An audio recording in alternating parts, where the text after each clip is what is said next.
Denim topong. Pang babae. Hindi, baka masugatan.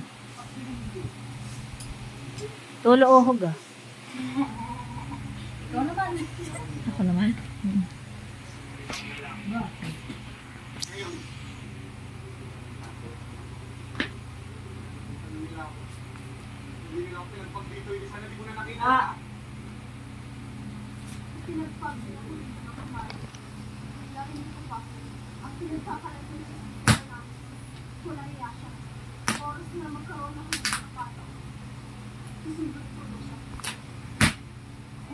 Ano yan? Tipang lalaki?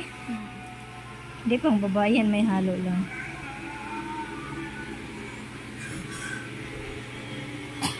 Check out the pockets. Parang ang laki niyan, te.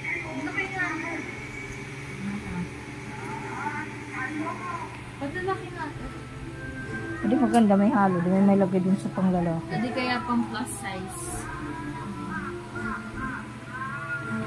Medium small pa. Kaparehas yan ng isa. Oo, 10-10.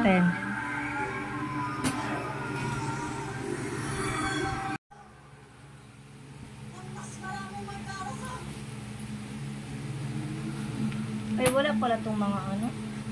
Yung mga butas-butas. Ano?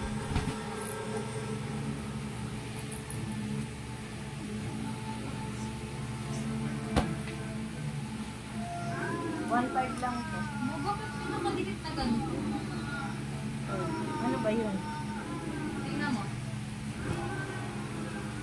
May ibig sabihin, may ano pa siya. May tag price. Hindi, made in China. Ano yun?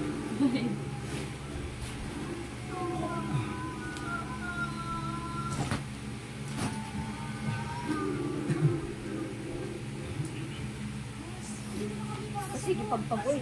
Kapit.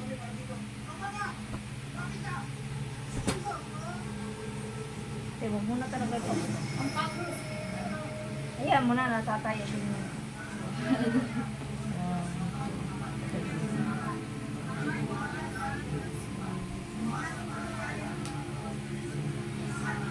Ano kayo?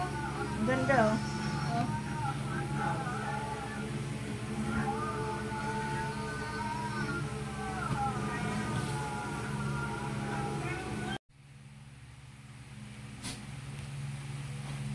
Medyo mura ang bill nito mga kaminis. So, excuse me. Mura ang bill nito, ang isang bundle. Pero mabili to. Kasi ito ang, sa lahat ng bundle, ito ang pinakamura. Itong topong na pang babae. Totoo. Kaya ano to doon, paunahan. Eh, buti na lang shout out sa boy doon, napakabait sa akin. May ganito, tinirhan niya ako isa. Tapos, sabi ni Michael, pag pick up niya, pinapili pa siya ng bago kasi may bagong dating. Tapos, mauubos agad yun.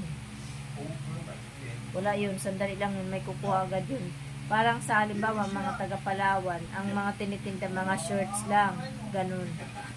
May mga ganun na mga tindahan na ang tinitinda puro lang mga pants, ganun. Sa amin kasi pang kalahatan, kung ano mabenta lang. Right pa uling, binibenta namin. Wala pa kaming uling pala.